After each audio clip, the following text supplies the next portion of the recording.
So I'm in the village of Quihong. I can't remember the name actually, I'm sorry. But behind me is the former house of Dr. Sun Yat-Sen, which is basically the father of China. He's very revered here and in Taiwan, even though after the war he went over to his party, went to Taiwan. So that's a whole history I won't go into. But I'm going to walk through this. It looks very beautiful. This is like a national monument, a national park here in China, and it is packed with people. And they don't actually let you take photos inside the house, but it is very sparse looking, very ancient, and everything's kept exactly the way it was before you lived here. The rest of the area looks like a monument to Chinese culture. It's actually very beautiful.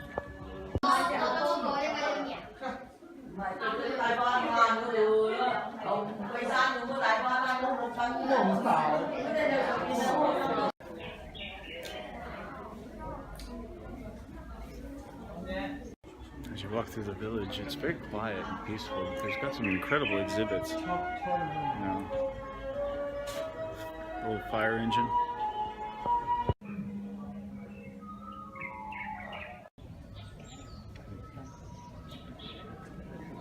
All built in shells.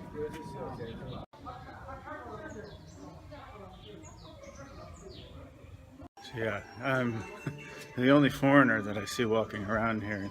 Every time I turn a corner, someone yells "Guelo," which is kind of interesting. Old hair salon. It's actually very easy to get lost around here. There's alleys and little pathways going in all directions and no maps.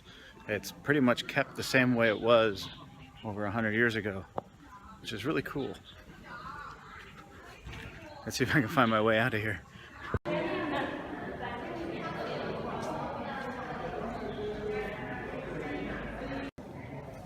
This is 1912. On New Year's Day, Sun Yat-sen sworn in as President of China.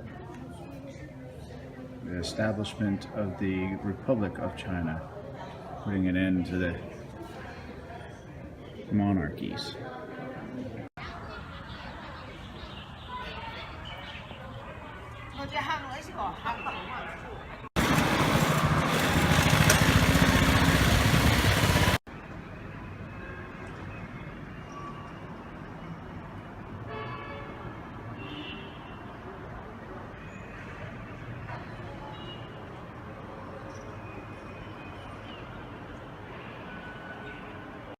So tonight I'm taking advantage of being downtown to have some dinner, late night dinner, and some beers with the other foreigners who stayed in town for Christmas.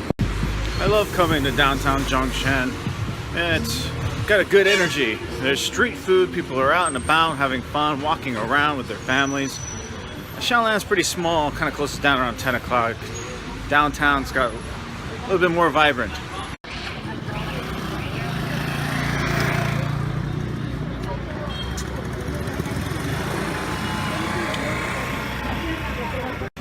One of my favorite things to do downtown is street barbecue. This is awesome. You get a couple beers, you hang out with your friends, and this is super cheap. They got all kinds of meat and vegetables. They just barbecue it up, and then you go sit down and have some late night barbecue. It's great.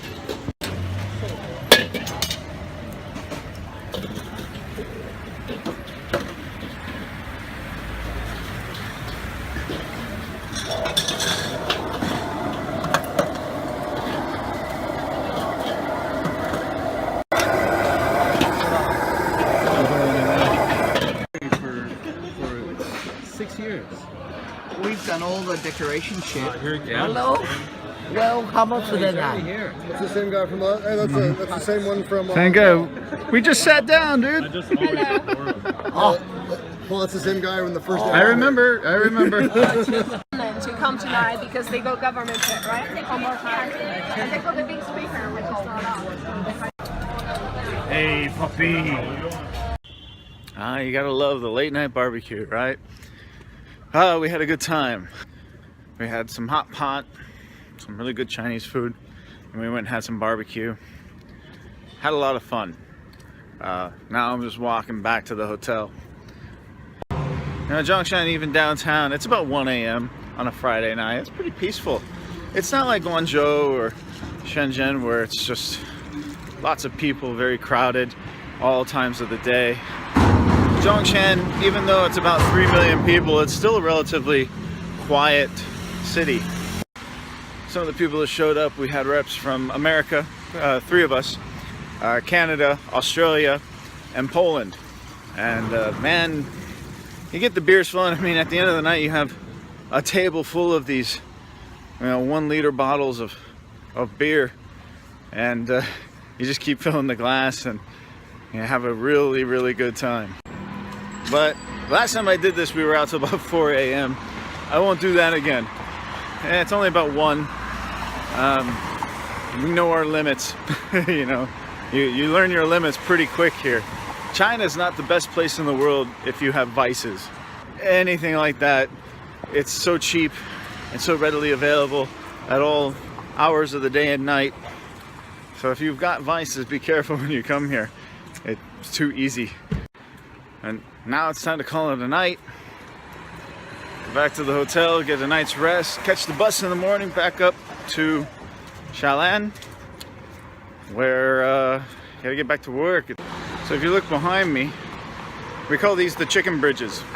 And late at night, you have to cross them in order to get across the street.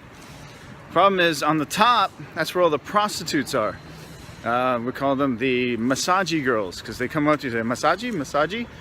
And you have to go through a barrage of them, and they're all over town. Sorry, no thank you. Booyah, booyah. That's what you gotta learn. Ting bu dong zhong wen. Booyah.